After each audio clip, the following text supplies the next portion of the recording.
Let's roll. This is Countercharge, your podcast for ranks, flanks, and kings of war.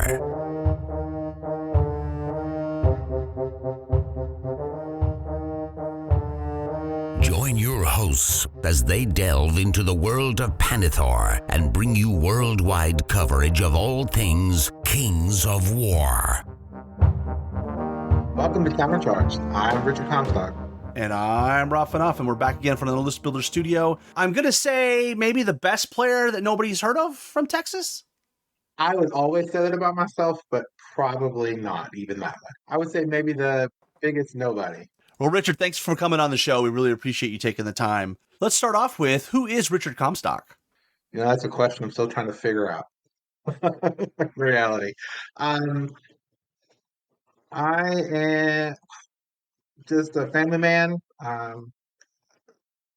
Spend time with my family, enjoy being with them. But really and truly, I'm the person that just works every day and looks forward to rolling dice on the weekends, right? That's kind of who I am, what I do.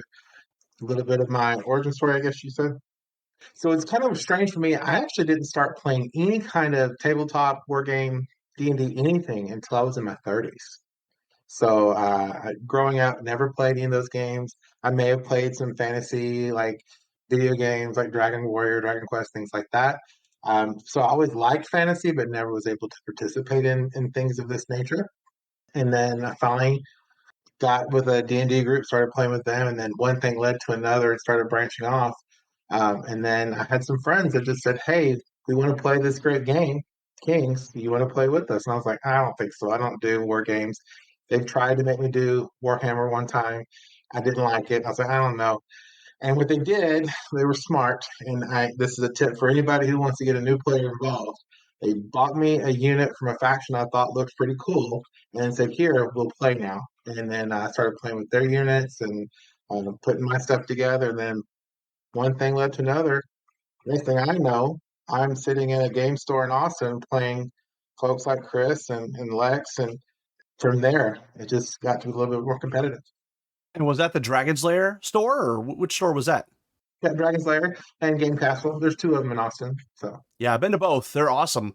Went down there for work one time. I didn't realize though how bad traffic was in Austin because I was like on the south side, I think, and I had to go way up to get to first Dragon's Lair and then Game Castle, and it took like a while. I was like, wow. I was telling one of my colleagues, I was like, man, I didn't realize the traffic was like this. And it's only gotten worse. I live south of Austin, like just south. So it takes me about 45 minutes to an hour every Sunday to get up there and get some games in. So I know if I'm going to drive an hour, I'm going to at least get 2 games in. Well, you play in the Texas scene. How long have you been playing Kings of War in Texas? Competitively, I've only been playing, I think this is my 3rd year. I count it by dojo. So I've been to dojo 3 times. So this would be my 3rd full year. And you've made Masters once or twice? Last year was my 1st year. Yeah, and how did you find the Masters last year? I enjoyed it. I thought it was a lot of fun. It was a little weird being at a big convention. I don't typically go to stuff like that, so it was a little different, but I just hung out with my crew and got to meet a lot of new people. And I usually don't meet a stranger, so I got to hang out and talk and visit with everybody. I found it really reinvigorating at the end of every night. We were all sitting around having a few drinks, playing other games and visiting and socializing. I actually brought a couple games back home with me and bought them for my family and started playing those because Kyle Poole, right, he was like, "Richard, you're going to come play this game with us." And I started playing code names. And the next thing I know, I'm playing, what was the other? Dalmoody. And then it's just a little bit of everything. And it's not just about playing Kings. It's about, to me, fellowship and really engaging with the community. So it's a lot of fun. And did you get a chance to pound Devlin Smith into the ground again at Masters? Sure. Yeah, I enjoyed every minute of that too. Devlin and I, we actually get to play a pretty good bit because he thinks he's a Texan, so, or at least he wants to be. And so he comes down to a lot of the tournaments down here. So periodically, I mean, there were several tournaments. We were just each tournament facing off again, and he'll win one, I'll win one, stuff like that. And it's a lot of fun, and he loves to talk trash, right? And so that's like my favorite part of the whole thing. is the jokes and just the laughter at the end of the day. And I do know that anytime I give that one a hard time, I do know that that's gonna be a fun game. It's gonna be a tight game, but it's gonna be fun. Yeah. Nothing better than getting Devlin complaining about his dice though. That's the highlight of my if I can do that in an event, I have done my job well. There you go. And it's really fun to hear him complain about units that he's used to playing. So that's even better. Oh yeah, because he used to play Empire Dust, and now you're showing him how to play them correctly. I showed him my way. There you go. I don't know if that's correct yet, but we'll see. Well, Richard, are you ready to get into the List Builder Studio? Absolutely. Let's do it. The List Builder Studio. So first up, what draws you to an army? I'll start at the very beginning. The thing that I liked about the Forces of Nature was the concept, right? The fantasy concept behind it. And just, you have these druids summoning these big creatures, to do their fighting for them. And then when I transitioned over to EOD, it was more of the same kind of idea. You have these curse high priests, these pharaohs raising an army from the dust. So I guess more the lore and the fantasy behind it is what draws me to a list. But then I also have to admit that I see other players play some of these same factions. It's like, wow, that's really cool. You can do this with them. So it's a little bit of the mechanics and a little bit of the lore. I'll say the lore is the gateway drug, and then the mechanics and the kind of the theme of the army is what keeps me going. Do you consider the army theme or the playstyle when you're picking an army? If I said yes, I'd be counterintuitive because I actually end up playing pretty aggressively. And since I play EOD, you're like, well, how do you be that aggressive with EOD? Well, you scout everything, right? You get everything up in the line before the game even starts. So I can't say that I'm a counterpuncher, but I can play either way. I don't mind playing aggressive, and I don't mind being the slow and steady. Just let you come to me. So that's interesting that you've identified yourself as someone that can play both. Because there's some people that they only can play the really aggressive Alpha Strike, and some people are counterpunchers. And with EOD, I would probably say that's more of a counterpunching army where you take the punch and then you deliver the knockout, Right. surge into the flank. Would you say you're a proactive player or a reactive player? Hmm. I'm going to say a little bit of both because I think in Kings, there's a lot of you need to, everybody says it, right? You need to ask questions of your opponent, but you need to also be able to answer their questions, right? So, like in deployment, I'm always trying to figure out, I know what my strategy is, but also I'm okay with adapting it to create a question for them to answer, right? To create a situation for later. But at the same time, because my army is so elite and there's just not a lot of drops for me, I have to kind of really think about how do I react to what they're doing outside of my plan. So again, a little bit of both. But please take this disclaimer. I'm not saying I'm good at either of them. That's kind of my thought process. Well, being a jack of all trades is a quality all onto its own, right? That's true. It's very true. When you're building a list, where do you start? Like, what is the foundational concept or idea that you start a list with, no matter what? Step one is what toy do I want to play with? What feature, what mechanic, or what specific unit do I want to see on the field and playing in the game and how to use that, right? Typically, that's mummies. I don't know what it is, but those guys are just my favorite. If you give me the option, give me 4 or 5 options and say pick one, it's always going to be a mummy first, right? That's just how it is. But then again, I've just been playing in the UB tournament for the QQC tournament, and I put together a list with no mummies in it because I wanted to play with dragons. I don't ever get to play with dragons, so I built a list with 3 bone dragons and a pathist, right? So there's 4 of them. So it's all about what toy do I want to play with today, and then kind of move through that. But I typically fall into old habits, just pick the mummies and go from there. When you're building a list, how does the meta that you're going to be playing in affect what you do with the list? Not nearly as much as it should. I think that I don't typically pay attention. Like, 'cause I see some of the guys like Dustin and Lex, and just even the guys that we have playing in the South, right? I see them bring in all these new armies quite frequently, right? You see Dustin play Night Stalkers and Dwarves and Ratkin, and they're trying to either adapt the meta themselves or adapt to the meta. Where mine is typically going to be the same thing, right, every time. And so there will be times that I'll be at a disadvantage because this week everybody brought, a little bit more suiting than typical, or there's a lot more alpha strikes here and there. I'm a little bit slower, so I don't pay attention to it as much as I probably should. I think, in the near future, that's one of the goals that I have for myself is really trying to pay attention to the meta and see what I can do to kind of adapt to it, or even start tweaking it the other way. And I'm assuming when you're building a list and you're thinking about meta, even if you're not doing it enough, you got to be conscious of, how do I face shooting armies? How do I handle alpha strike? So just talk to me about how a potential opponent's play styles impacts your list building. Yeah. I have the fortune of going against and playing, especially competitively, several of the same folks a lot, so I kind of know their play styles. So I'll think about, here's my mummies. What am I going to do in this situation, right? What am I doing with shooting? Well, I'm going to try to find some more chaff to put in front of them. Or am I going to just scout all the way up and just kind of go? I need to figure out how to place those. So, yeah, I do take a look at, like the rock, paper, scissors idea, right? So you have, the alpha strike. What am I going to deal with that? What am I going to do to deal with shooting? Or even another slow and grindy army, right?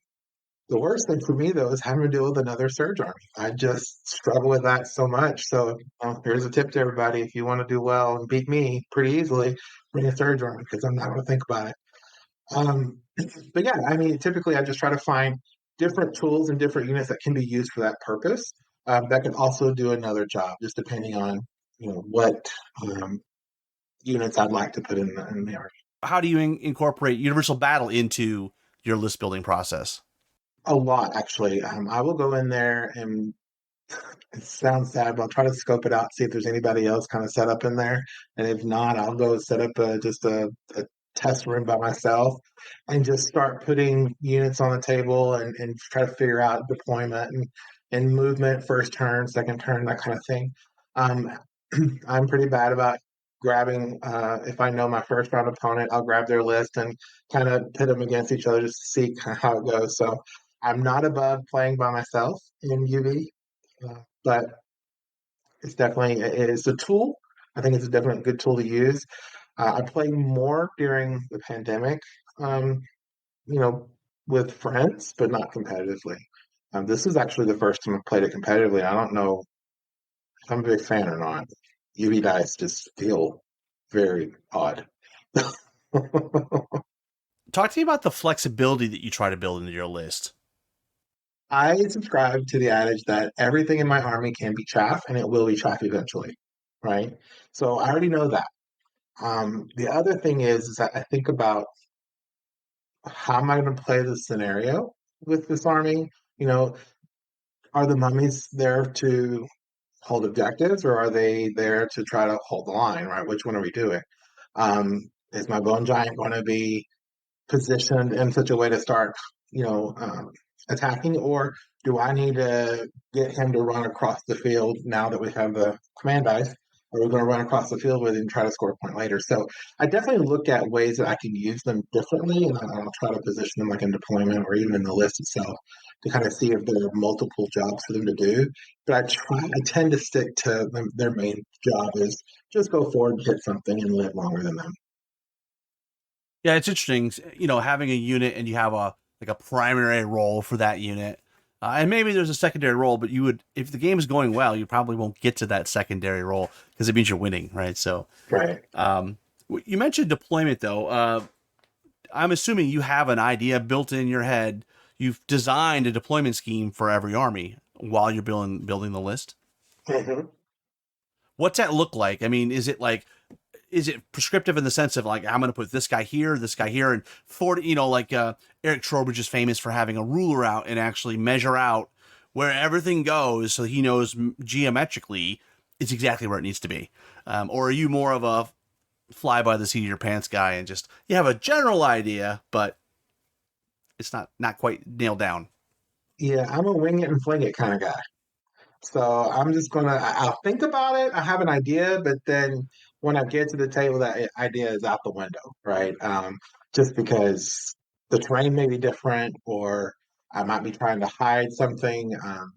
But yeah, it doesn't seem to stick. My typical deployment is either a flank deny, right? I'll deploy up against one edge of the board to kind of try to move around.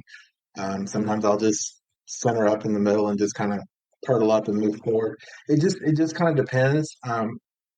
So yeah, I think I have a plan, but then it never comes to fruition when it gets to the table.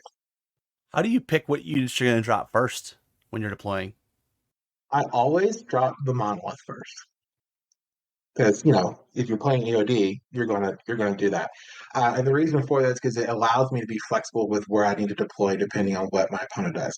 I know I get told all the time, stop trying to deploy in reaction to your opponent, but sometimes you do need to adapt it some based on what they're doing. Right? I have a horde of spearmen. I want to make sure that they stay in front of cav or fire somewhere. Right? Try to hold them back.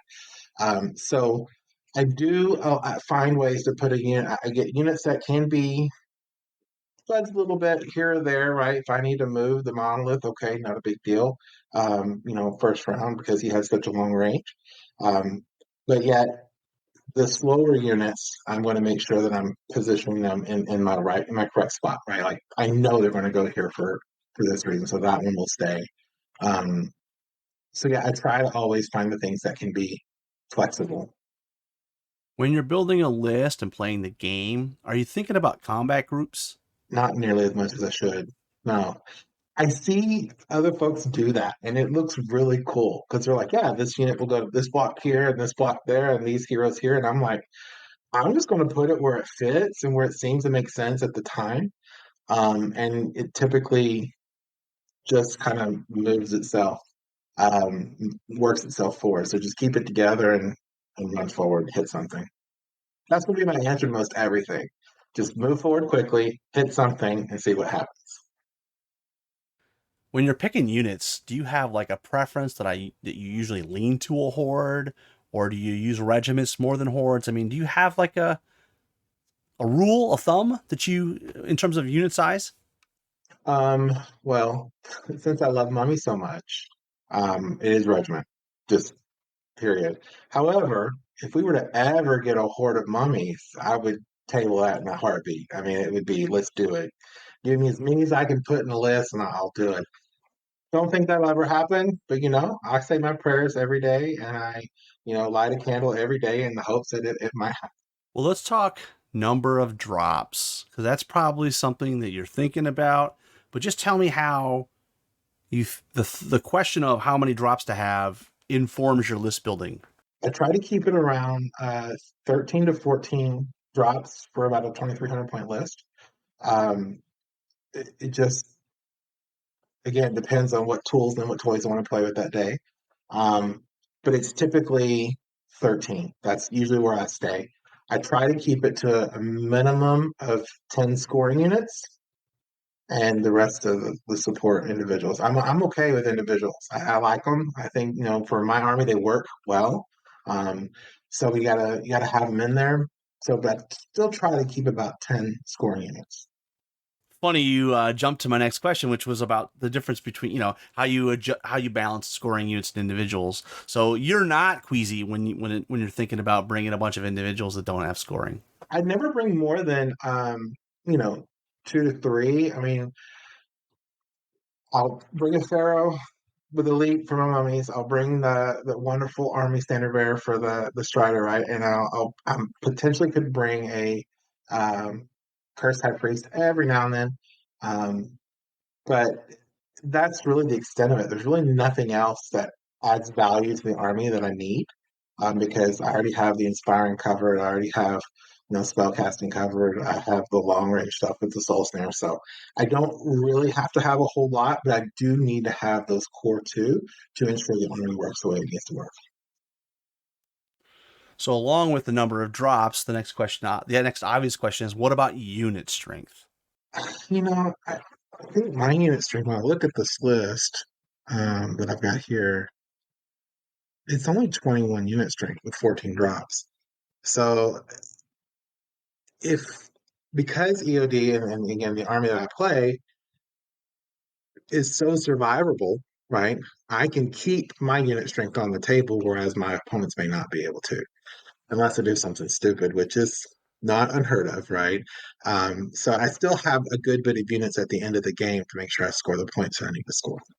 Yeah, and the durability of a unit really does impact how survivable the unit strength is going to be. And so that could be in defense or rally, or in the case you're fearless, right? With some Mhm. heal backed up. So, what about height? Not when I'm building a list, right? Height will come into play later when I'm trying to devise my deployment strategy that doesn't usually come to fruition. So I'll look at it. Okay, that's cool. It's great, but it doesn't really kick in until later in the process. So not during the list building. And for those that can do that, that's just one extra layer on their list building. That's just a little bit, I think, too taxing for me mentally. I think I still try to look at, is this fun to play with? Does it do what I need it to do? And that's really it. Let's talk chaff. I mean, are you thinking about taking chaff as part of list building? Are you thinking about anti chaff? Just I think it's important. I don't think I'm not one of those that's going to run 4 or 5 units of chaff. But remember, my entire army's chaff, right? I don't mind throwing it in the way. I've let Shobit get reared a few times just to save some points here or there. So I will take a couple units, whether it be those wonderful scavengers, right? Those height 3 flying birds that are fantastic. I will take my soul snare upgrade, right? My desert swarm. I will make sure that I have, at least a troop of mummies to kind of help block off some multi charges. But at the end of the day, because again, the army is so resilient, I can pretty much handle any single charge that comes my way for the most part. And if I can't, okay, we can now collapse in and take care of that threat really quickly.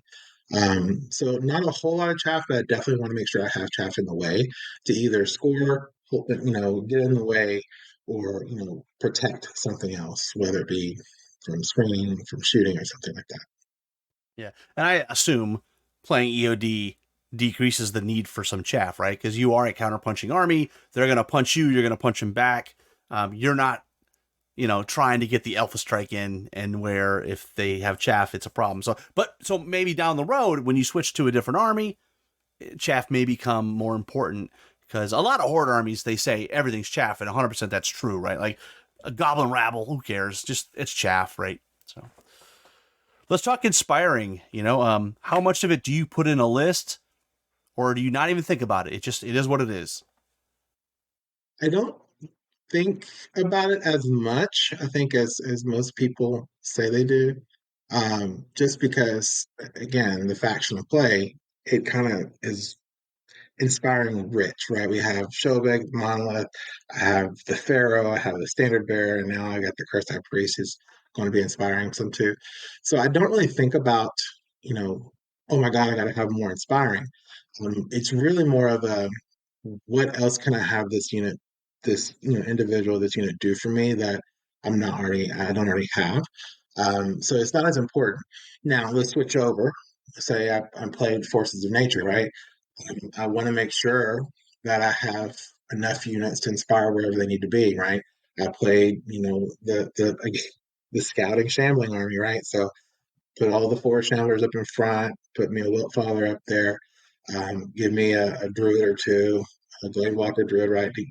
Those kinds of things, yes, I will say that that is important. But I don't think it plays like it's not in the top three decisions that I need to make. It's kind of at the end of it. It's at the end, I look at it, oh, do I have inspiring? Cool, I'm good, move on. You obviously play an army that has some need for magic, aka Surge. So just talk to me about spells, spell casting. Are you someone that, I mean, I guess it's army dependent, but just how important are spells to you, and how do they influence the units you take and the list that you create? I would say they're probably one of the most important things because without the right loadout for my army, then it's not going to work like it needs to work. Um, Surge is a great spell. It's a great beneficial spell. It allows you to circumvent movement rules and things like that. But to me, what its biggest value is the extra mental effort that your opponent has to go through because they know you have three surge casters close by, or they know that they start adding up the numbers. I have 24. surge dice to play with, they're like, oh my God, I got to figure out how to really make sure you're not going to do anything crazy. So that's the fun part. There are other spells. I really don't use a whole lot of damage spells other than my Soul Sinner's Drain Knife. That's really it. Everything else is surge or heal. Not, I will use a hex occasionally, and Host Shadow Beast. That's it. But those are pieces that have to be there in order to make the army work. If not, it's just going to fall Would in. you say you're typically someone that likes to be on the defensive side in terms of spell casting? I mean, Host Shadow Beast is Yeah. not a defensive spell, but Surge and some of those where you're gonna, well, I mean, Surge I guess can be offensive as well. But I'm just wondering, like, do you lean one way or the other in terms of spell casting? Yeah, I typically don't find ways like I don't see myself ever putting lightning bolt in a list, proactively. It might be like an accident. Oh yeah, it does have lightning bolt, doesn't it? I don't see any type of aggressive spell casting. Again, outside of a really long range drain line, right? Um, it's just to me, it's better for me to roll one set of dice to get the results that I need versus having to roll dice to hit and then roll dice to wound on the damage. So if I can roll, 5 dice and get 3 wounds back on a heal, that's better than having to take 3 wounds off of somebody else. Well, let's talk magical artifacts. You mentioned when you start a list, you have like maybe a specific unit or a couple of units that you're going to start the list with, and I'm assuming you give them what they need to do the role you are intending them to do. Right? Generally, for the rest of the army, how do you apply magical artifacts? They're an add-on at the end. If I need to get the list and make a certain number, I'll do it. For example, there's one thing that I've just grown to love is Enslaved Guardians with a Brew of Haste.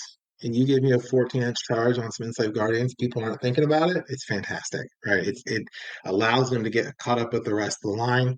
And yeah, it's not helping them hit on twos, right? When like a Brew of Sharpness. But it's definitely going to help them get in there and do something before they get shot off the table. I don't use a lot though. I mean, I may use fire oil um, on a horde of skeleton spearmen. I may use, the brew of healing, whatever. So it's just not a lot though. It's not going to be too much more than necessary for the army to do what it needs to do. I think the RC does a great job of making the units do what they need to do. And I don't need to add stuff to it to make them even better.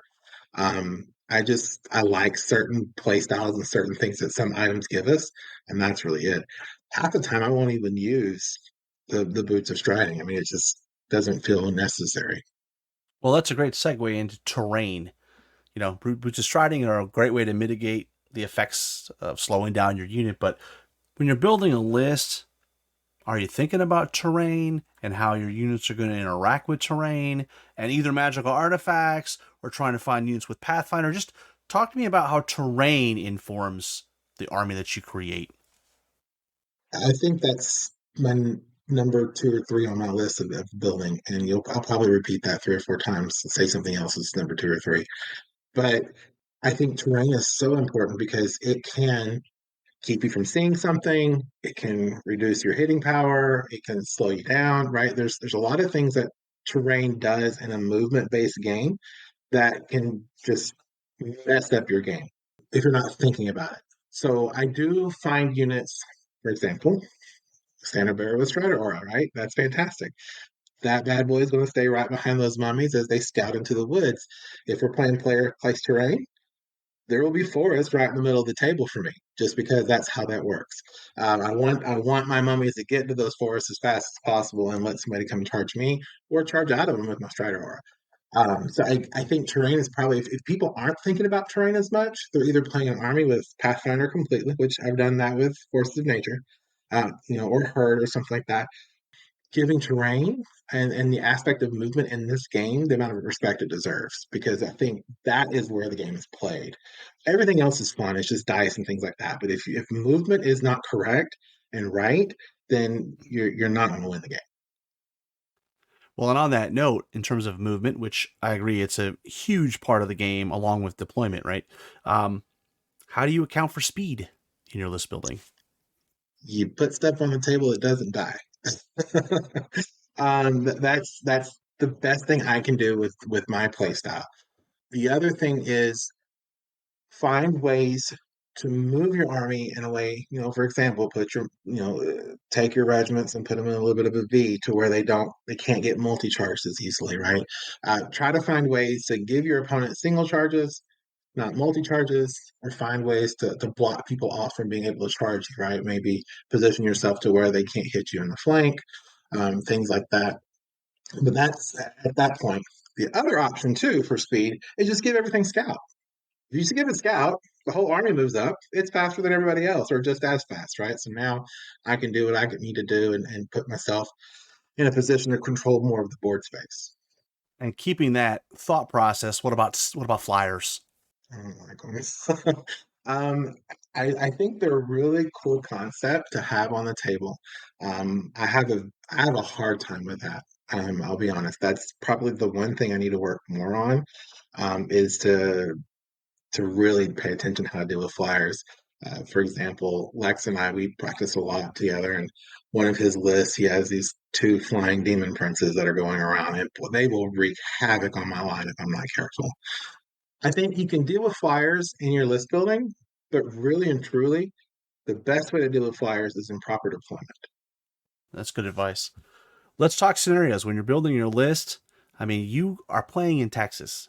No other area in the world has more bonkers, crazy, insane scenarios than the great state of Texas. But to that end, we have objective based, movement based, bluff tokens, progressive now with Clash of Kings, loot tokens. Are you conscious of those types, and are you thinking about how you're going to play those scenarios and making sure you have the tools in your army to be successful? Absolutely. So I want to make sure, if we're playing, grab the token first, like loot, stockpile. I want to be able to get there first, right? So I'm going to make sure I pay for the upgrade. Give me my money is my 10-point upgrade, right? And please, RC, for anybody out there listening right now, please do not take away my casket of the dam for the mummies. Please, I'll pay the 10-point tax. It's okay. You put something out there to try to get to those objectives first, right? Overcome my speed deficit. If we're talking about, controlling the zones, I want to make sure in my list that I have something that can control those zones or get to there pretty quickly, right? We know the monolith is going to hold the zone pretty much by himself. If I kill everything else, we'll throw, a troop of mummies out in the corner somewhere. We'll put, some other pieces in place to make sure that we have enough unit strength in the front, right, to hold whatever objectives need to be held there.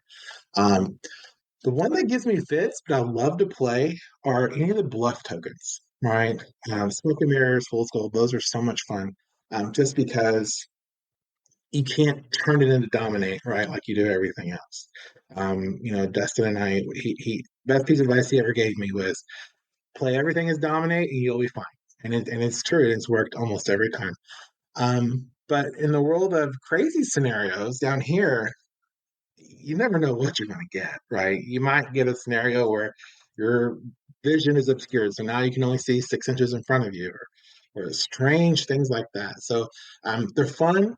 They're a great spin on the scenarios, and I think all the TOs down here, whether it be Mark, Ryan, Rick, everybody down here who runs these tournaments so well, I give them credit for coming up with those ideas and how to put those scenarios in there. But can we have one tournament with just simple scenarios, please? Just one. Does the scoring system that an event uses, does that affect your list construction? No, I don't really know how they work. I've only been playing 2 or 3 years, so I don't really pay attention to if a different tournament uses a different scoring system. Makes me sound very ignorant, and I'm sorry to everyone who does know this stuff. But I'll just go play by the rules that the TO wants to play with and whatever scoring system. It's not going to really change my list. Probably to my detriment, but What about playing on a clock? Does that impact the list that you build? no, I love playing on the clock. I typically will play a little slower just because angles, right? I got to figure out the best angle for a surge. So I like practicing on a clock. I like playing on a clock to make sure that I give my opponent the amount of time that they need. Um, I will say this though, clock time does make me think about putting more shooting units in my army because again, that's just more you have to move them, then you have to figure out how to shoot from them and make sure they get line of sight. So I think that does play a little bit into my subconscious some. but everything else in EOD is just fun to move forward. Saves time that way. When you're building a list, are you thinking about this army needs to go first, wants to go second? I mean, is that something that impacts what you put in your list? No, I always tell people play the list that you want to play and have fun with first. That's the most important thing, right?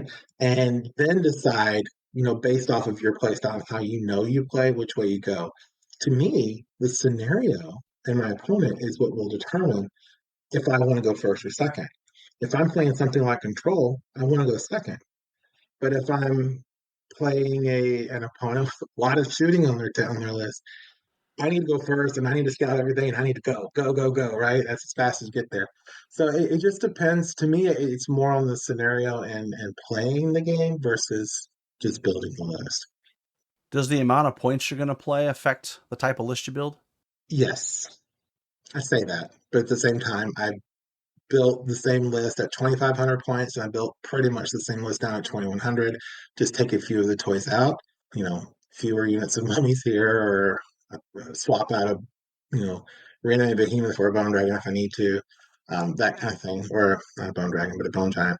So yes, it does make a difference because remember my rule is I need at least 10 units, 10 scoring units, so that will matter on how I decide my support pieces, right? What pieces are going to be supportive, and now somebody else is going to have to take another hat, right? So now Shobik's going to have to spend more time healing and less time hitting things, right? If need be, to keep something alive, because I might not have another cursed high priest to do the extra healing, right? So something like that. Awesome. We have this annual Clash of Kings that comes out. You know it's coming. How has that impacted your list building?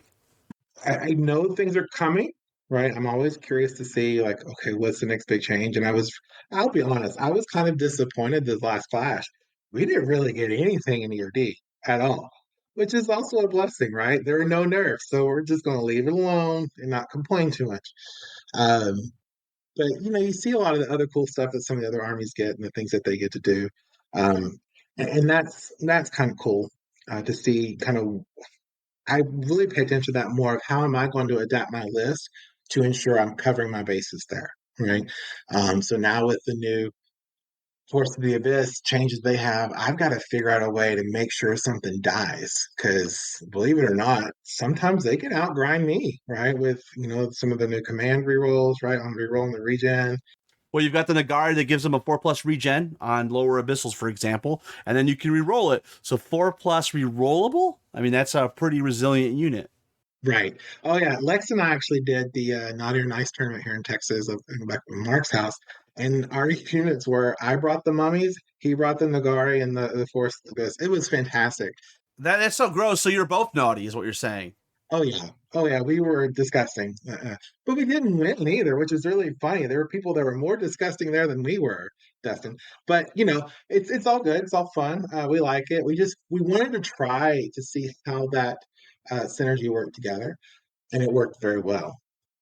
So with Force of the Abyss, I've got to really pay attention, make sure that, because they have the range on me now, and now they have the ability to kind of grind a little bit better than I do. So we've got to figure out a way how to deal with those. And so with Clash coming up, to get back to your question, I'm always thinking about what do I need to put in the list? Maybe I need to make sure I have a Hexcaster in there if I see a lot of extra spellcasting buffs come up, or do I need to put more scavengers in the list because I have a lot more, they have buffs with shooting or something to kind of block off and stem the speed a little bit. So there are things that way, but it doesn't really impact my changes to my faction. Won't impact my list building outside of, oh, is this a cool toy now? Let's play with that one for a while. Well, one new thing that we did get was command orders, and you talked about some of them. Empire Dust got a couple good faction-specific orders, right? The By the Master's Will, which drops shambling, right? And then the Vengeance one, you can countercharge with Crushing Strength +1. So I don't get to use that rule so much. And the By the Master's Will is a cool concept, right? If I'll usually use it turn 1 or turn 6, just depending on what's available to me. Because turn 1, I've got to get Shovik up to the rest of the line that's already scouted up in front of us. Or turn 6, I need to get a unit to an objective somewhere quickly. So those are cool, but to me, they're very situational, unlike some of the other, I'm not going to say overpowered, but more interesting and universal style rules that are out there, command rules. Like the movement ones, right? I mean, those are pretty interesting. Being able to move sideways or backwards, your full speed is pretty game changing if applied at the right opportunity. Right. And I will say this, that, trying to figure out the best kind of synergy between, your command rules, command dice, and, your army as it works now is really, it's a puzzle, right? And I think that a lot of people are still trying to figure that out and work it in because, do I build a list that can use both of my command orders for my faction? Or do I use a list that leans into one, but really make sure that my current plan stays in place just a little bit better? Does it augment my plan or does it change it? So that's my big concern when I'm building the list with now the command dice. It's really interesting take now. Yeah, and I think command orders are going to evolve, as we get closer to fourth edition, and we don't know the answer, right? We just know that if command dice are in fourth edition, it's certainly going to impact list building. We just don't know what that will look like because, that's far in the future. Yeah, and I will say this that command dice as a whole, I don't hate them. I'm not in love with them yet. I think I just need more time playing with them. And what I'm seeing, I think, is a really good move from a lot of the TOs around here, kind of getting that feedback from the people that come to their events, but also trying to put them in there, but not make it the whole focus of the tournament, right? So it needs to be, for example, Bayou Battles is coming up in Houston. We're not using it for the first, was it 3, 4 games of the beginning in the qualifying rounds, and then when we get to the bracket section, we'll have them there, right? So it's definitely a new take to kind of at least get us used to them because I will tell you they do add another layer of complications on the game that are interesting. Yeah, the hope is that when they get more ingrained in the game, they'll supplement things that are already there so Right. that we're not doing redundant things where, I can get Pathfinder via magical artifact or a spell or Mhm. or a command order. We want to get those options, but we don't need three different ways to do the same thing. Right. There's an opportunity to make the command orders, specifically the fast faction ones, even more thematic and more dripping with the armies itself that really scream, oh, Right. you can obviously, this is obviously an orc command, right? Like you can just feel Right. it. So what's the most overlooked thing that impacts successful list building? That is a good question. I got a piece of advice one time from Chris Davis down here in Austin. When I was still learning a little bit more about how to build lists, he would always tell me your list seems confused. You have a lot of different speeds going different places. You have a lot of different synergies that are not quite working together like they should, or you're not really building them in there. So really think about how to streamline that a little bit. You don't have to put everything in the list. Focus on 1 to 2 things and really kind of make that happen.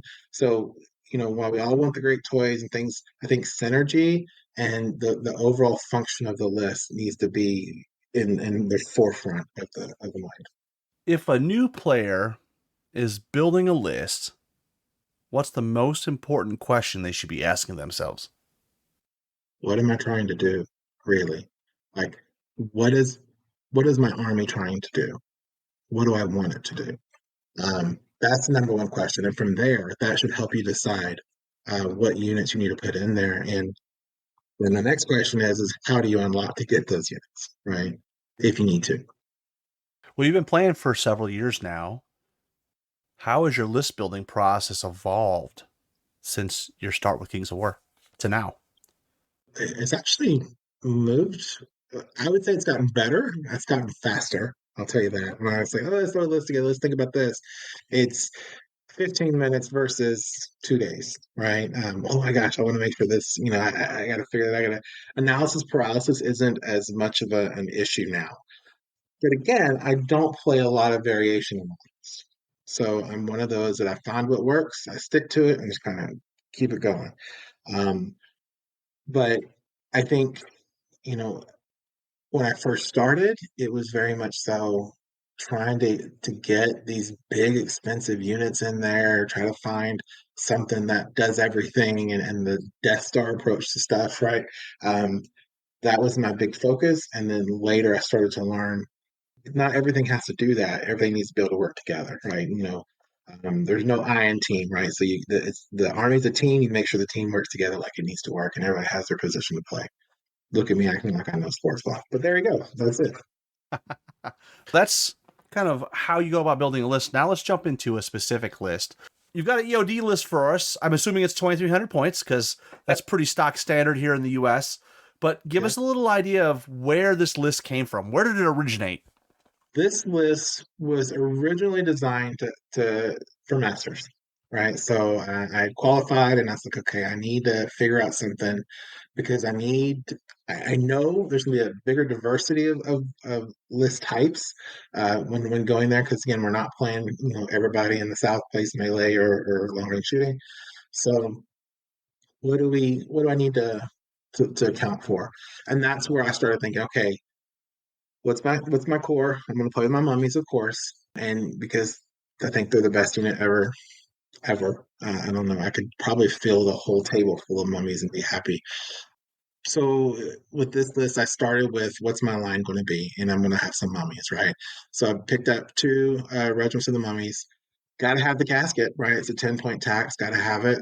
Need it. And then I put in two troops of mummies, and this is um, playing with Pat Zoral, and he really helped me understand like the benefit and the payoff that you have on those troops. And I'll tell you, when I play with those troops, they end up being the MVP because sometimes they will last longer than those regiments will. And I don't understand it. I don't know how, but they're very deceptively strong, and people just underestimate them all the time. So I love them. So that's kind of where I started with them, and I started picking up that core line, and then I started looking at what else we need to put in there to handle, like you said, to kind of think about what's going. Because now I'm playing with people who actually know what they're doing, and I'm just here by accident. So that's kind of where I started. And you've developed this list over time. And are you one of those people that makes like very small changes rather than like, oh, the list didn't work and they throw it out and start over? But are you one that goes, well, what didn't work about the list, and you make small tweaks to sort of organically evolve it? Is that kind of your process?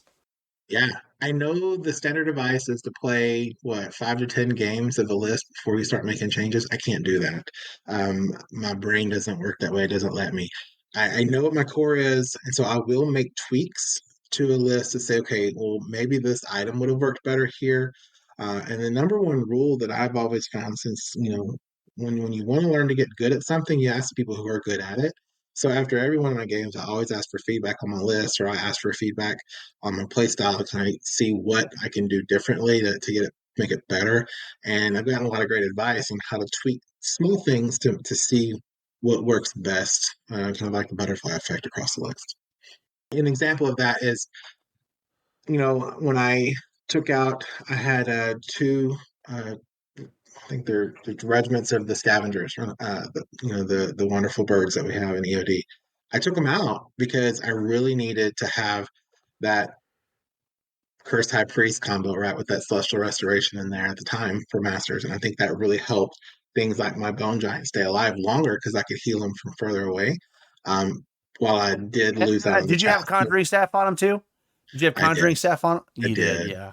You dirty animal. I am. I'm okay. I will own it. It's fine. I am here to play and to win, which doesn't happen enough. But that to me, that's fun. Winning's fun, and so I don't mind being a little douche if I need to be. Next, why don't you take us through the list and go unit by unit, give us the name of the unit, the size, any magical artifacts, and then maybe share with us what's the role in the army and how do you use them? So I guess we'll start with my favorite. We'll start with my mummies, right? So the two regiments and the two troops, all with the casket. The goal here for those guys, they're going to go up and take board space and try to get control early before my opponents can kind of set up their traps, right? So I want to scout all the way up, and typically I will want to go first, just depending on the scenario, like I said earlier. So that's kind of their role. They're going to hold the line. They're going to give us a place to start the unit exchange. The next thing I thought about, what I'm going to put in here, I'll just talk about the skeleton spearmen. When the phalanx got a little cheaper, and just the number of uh, attacks they have, in relation to everything else, I just thought, it'd be good just to have it, just in case. That's how we dealt with those flyers, right? You can give me a phalanx unit, try to deal with some flyers and some cav, and they will kind of go either side. They'll never be the center line, but they will go to either side of it to either try to protect a flank, or at least hold it up for a turn or two to kind of make sure I can deal with whatever's in front of me before we turn and deal with that. So I will say, typically the spearmen will end up dead in a game, or off the table, but they're going to be there just to kind of hold in place, and that's really how I use them. 175 point chaff unit after the fire oil gets added to them. Um, I find that the fire oil is helpful now, especially with so much regen out there with Force of the Abyss. You have the Abyssal Dwarves that I have to play against a lot. Everybody has some form of regen anymore. So why not have something that specializes with that and makes them a little bit, nastier to deal with? You are thinking about meta, see? I am. I don't think about it enough. I will say that. I'm not. I admire like Tom Annis, right? He's sitting there and crunching numbers and figuring out, like, all the stuff that's going on. He's looking at people's lists and really, I think that's fascinating, and I love to listen to him talk, and I love to listen to him like on the Scrying Gems. But it's like I can't do that. I'm gonna play what I play, and we're just gonna have a good time today. With every army, you need some can openers, right? And that's where the Enslaved Guardians come in, between them and the Bone Giant. I do like to have the brew of haste, and this is one of those small tweaks that I made, because before I would run them with the boots or just plain Jane, and they were fine. They're great. But when you can charge them 14 inches, or if you need to, 7 inches, for some reason that extra inch is always helpful, uh, when you're needing to make that surge in the flank somewhere. So I really enjoy that, and I think it does a good job of putting them closer to the rest of the line. Since again, those mummies have already gone up 10 inches before the game even started. The next one is my Desert Swarm on this list. This is my Soul Snare upgrade. I used to think that, well, that's not important, it's not helpful, but I will tell you, Matt Carmack has really kind of convinced me on it that it's definitely a beneficial unit. And not only will it protect the Soul Snare, but I've used it plenty of times because it also scouts, just to kind of get up in front of the mummies and be a roadblock in front so you can't multi-charge them, right? Or even I've seen them, just by the sheer luck of dice, I've seen them hold up a regiment of, you know, uh, mutants before. I've seen them do a little bit of anything, right? It's crazy how durable they can be, even at defense 2-12 nerve, and for 60 points, people kind of overlook them. So and then my favorite outside of mummies, my favorite unit, and this will go in every EOD list that I will ever play, and I don't think I can ever not run with it. That's the Soul Snare.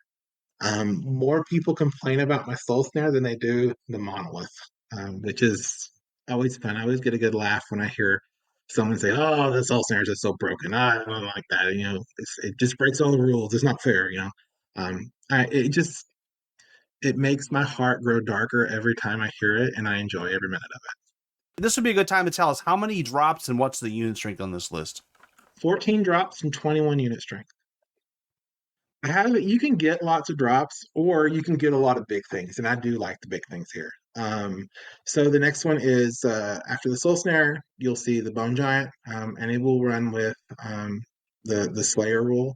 I have run it with Rampage.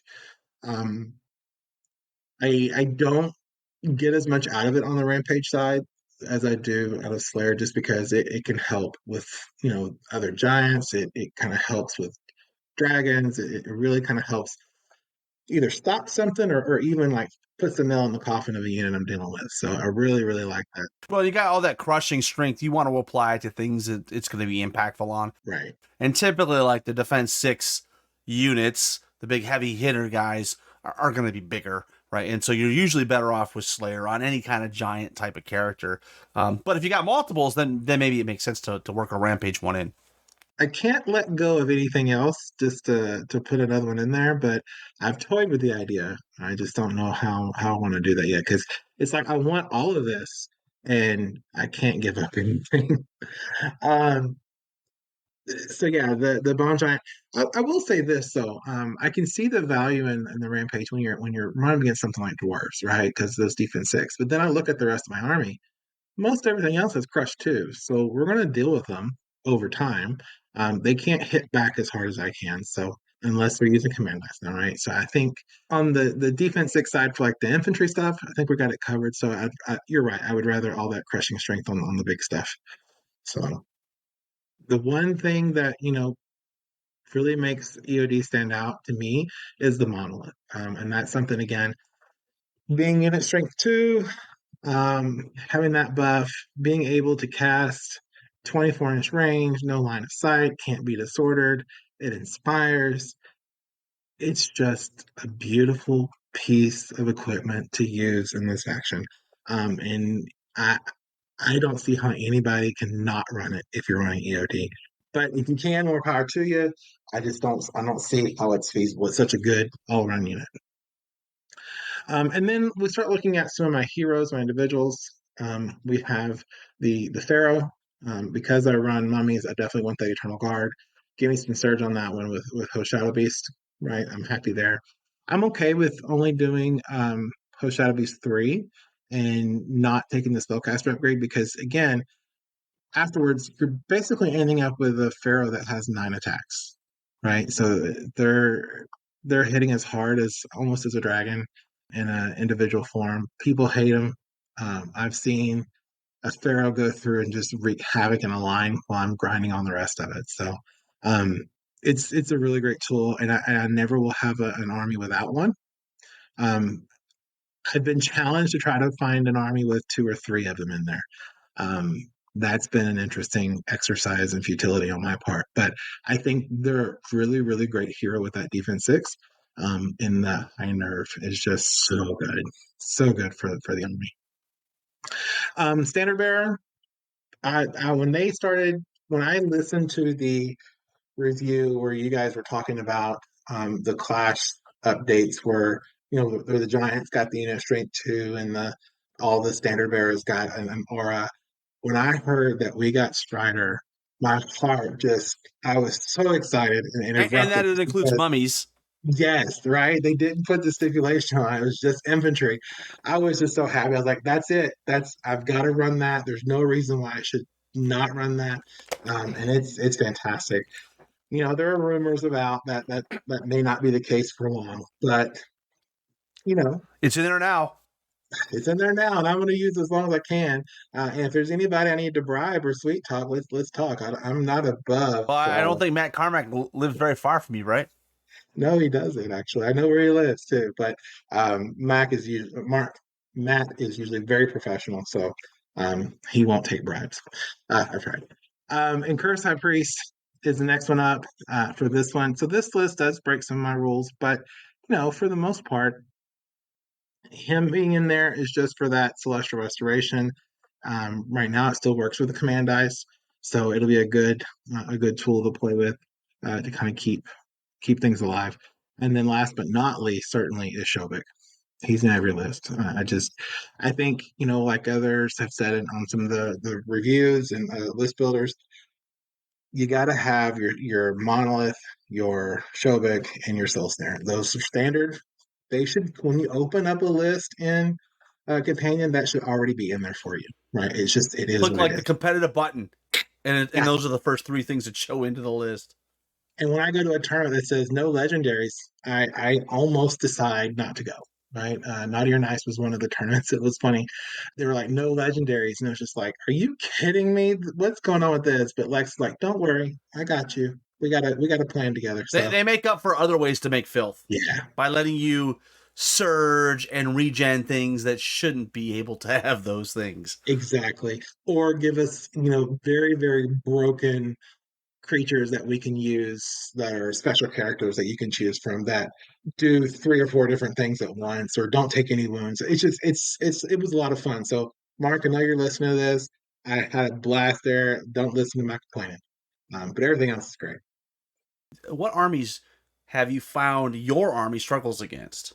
Shooting, lots and lots of shooting, to say the least. Now, granted, with the mummies and everything being able to reach in and heal back, if they get to where they can focus fire on a unit, they're going to take a unit off the table every turn. So I do have a problem with, you know, elves typically are a struggle for me.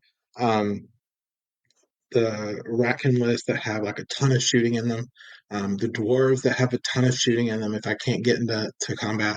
So anything that's going to keep me back and anything that's going to keep me from being able to do what I do best, which is hit you, and that's fine. So, for example, I play a Twilight Kin Night Stalkerish list a lot that does a lot of the push pull shenanigans. Um, that kind of stuff can give you problem if you don't know how to defend against it, right? You know, put certain units in certain places and making sure that you surge at the right time. So those can be issues. But the shooting lists are probably the one thing that I have the biggest issue with is because I just can't get to them fast enough, especially if they just keep backing up. So elves drive me crazy. What are your best units in this list? Like you talked about mummies, but is that the best unit you've got? They're most dependable. They handle their business. Yeah, so I think, you know, I always give the MVP award to a mummy troop, whatever mummy troop is left alive, just because they've clutched it somewhere. You know, either they're holding a point for me or they're holding a line back or keeping my opponent from getting to an objective. Um, they're always, you know, just top notch. The other one I would say is the Pharaoh. The between the Pharaoh and the Mummy Troop, you can pretty much guarantee if they're still on the table, the game has gone exceptionally well. Everything else ends up dying typically. My Enslaved Guardians are probably one of the first things to die. I try to protect them, and they just, you know, either hot dice rolls or anything. For some reason, that defense 5-17 isn't as beefy as one thinks it could be.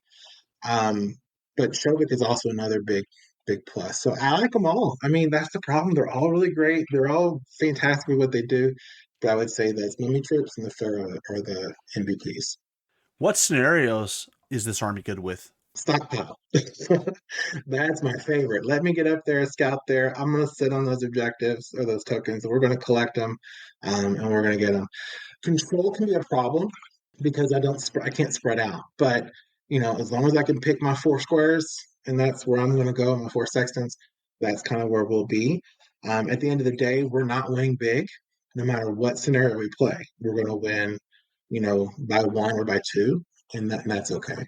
So it's rare that I get to uh, win if I'm winning, like especially in the last couple of rounds of a tournament or something.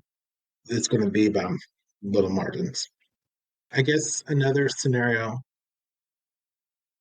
that we do well with is dominate. I mean, because you play everything as dominate at the end of the day. So if we can get in the circle first, which we can, and keep you back and hold our position, we're good. We'll have that game probably by the end of the day.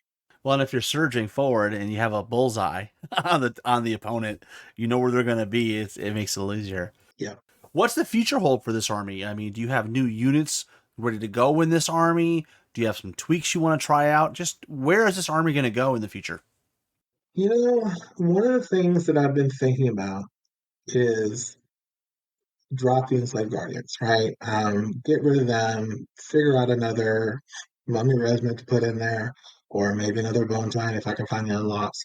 I think that's the next weak link in the chain. And I know somebody probably out there are gonna type in a comment or something about like, oh my God, they're fantastic. I just don't find them to be um, so important that they have to be included because like I said they typically die pretty early on, so I'm going to find ways to either put something else in their place that can do similar damage, or um, you know, maybe even uh, figure out a better role for them. Maybe it's just my deployment. Guys, if anybody has any tips on how better to deploy those things, let me know. I'll be glad to listen. They hit very hard, They do. but they don't take the grind very well, right? Like they also don't take a punch. They're not quite glass hammer, but they have a little bit of that. Yeah, and so Right. and maybe given the army that you have, where you have so much, the mummies and a lot of skeletons, it's like you have a very grindy army, and you have this hammer, and so maybe there's something else that can be an equal hammer. Maybe it's Revenant Cab. I don't know, but there's something else out there that because the other thing is they're expensive too, right? They're like 240 points or something. I don't even. They're 225. 225, and then you got to give them a magic artifact. Yeah, I give them Brew of Haste, 245. I have played with the Worm Riders. Actually, at Dojo this last year, I pulled the Worm. I swapped out the Enslaved Guardians for the Worm Riders. The fact that they could add the double, they have Pathfinder, a little on the weak side, but they have a lot of attacks. I found those to be helpful. Again, they died a lot, just like the Enslaved Guardians do. I don't. I will say this: I don't usually see the return on points from the Enslaved Guardians than I do the mummies, right? So if I'm putting a regiment of mummies on the table, they're 190 points for me. I'm probably going to they're going to be helping me bring down 300 to 500 points of my opponent pretty easily within the first 3 to 4 turns, right? And then they're also going to be alive later to score points. Those Enslaved Guardians, I might get a good surge on them. Maybe, maybe not. I don't know. I just don't understand. I think I'm missing something there. So I'll be glad to get schooled on that. Talk about the modeling for this army. What model range did you use? So I still have about 140 skeletons on sprue for Mantic. Probably about 40 more cav. Originally, I was playing a chariot cav heavy list. Matt helped me build. And so I have a ton of those units and stuff on there. So sometimes I'll swap those out. But all my skeletons are Mantic. My Enslaved Guardians are Mantic. Desert Swarm's Mantic. The only things that really aren't Mantic are the mummies, because I don't like the Mantic mummy list. Sorry, guys. I'll say it, Richard. They are terrible. They are some original PVCs from like the late 2010s, from the very second Kickstarter. Now, maybe the first Kickstarter. I don't even remember. I have them in my Vampire Counts army in Warhammer, and then I moved them into Undead, and they don't rank up. And then, what I use is one-page rules. Okay. I love one-page rules. They have really good mummies, and I'm not a hobbyist, right? So I'm not a painter. I don't do well. I'm not very creative. So if I can slap top something, just prime it and throw some stuff on there, I'm happy. That's kind of what I do. So the mummies were pretty easily done from one-page rules. The other one, I think everything else is Mantic. So like Shobit, Curse High Priest, Standard Bearer, Pharaoh, Monolith. The Bone Giant's not. It's also a 3D print. And I got that one somewhere. The one-page rules Bone Giant's pretty cool. Yeah, I tried to print it, but he didn't go with the aesthetic of the rest of the army because I'm so mummy heavy. I actually found a model online that's like a giant mummy, right? He has the Pharaoh crest. He has the wrappings and the bandages stuff on him, so he looks like a mummy. So it kind of fit with the rest of the unit there. Just matched the aesthetic a little bit, but outside of that, everything else is Mantic. What recommendation would you give to a player that's thinking about EOD? Make sure you understand movement. If you understand your movement, then you're fine and how to break the rules, because you can't be the best surgeon until you know how to break all the movement rules, right? So learn the rules, then learn how to break them. I will say I probably jumped into this army way too soon, and I took a lot of hits on the head for this one. So make sure you just understand how things move, and how angles and surge works if you're really going to do that. If you don't know that and you don't want to spend that time, find something else. Go play something Northern Alliance or something, because it's not gonna. Everything in this army shambles just about. So you gotta be good with surge. Richard, are you ready for the 10 rapid fire questions? Oh God, yeah, let's do it. Let's just see if I can fumble this one. All right. What's your favorite army? EOD, What is your least favorite scenario? Luke, What drives you creatively or competitively? competitively. I want to win. When your opponent rolls snake eyes. Heck yeah. When you roll snake eyes. Son of What is your favorite hobby material? Ooh. Anything I can 3D print. What is your biggest gaming pet peeve? Only rerolling cocked dice if it's a benefit to you. If you had to replace miniature wargaming with another hobby, what would it be? What else is there? What other miniature wargame would you not want to play? Malifaux or 40K? Just too much going on there. Finally, if you had a romantic evening with Ronnie Renton, what would you whisper sweetly to him? Mummies can fly. Interesting. A flying mummy unit? That could be something, right? Give him wings. You said fantasy, right? So let's go that way. You know, I'll tell you this, Rob.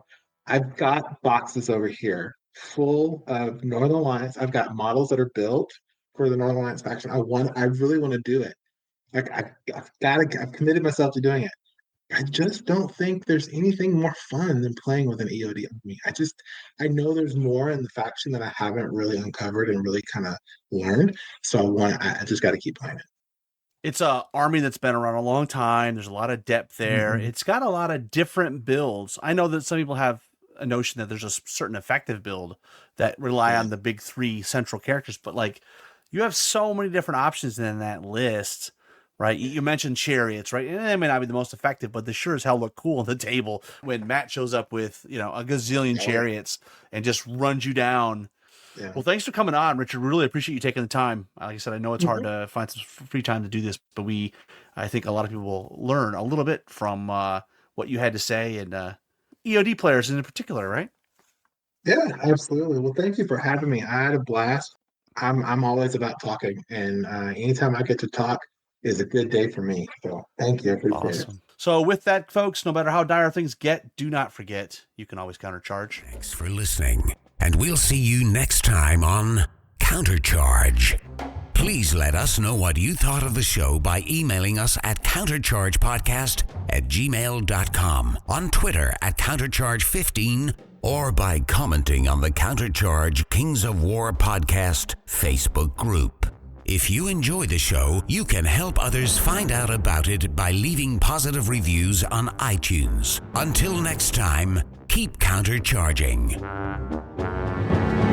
Music is a composition of Kevin MacLeod and is licensed under Creative Commons.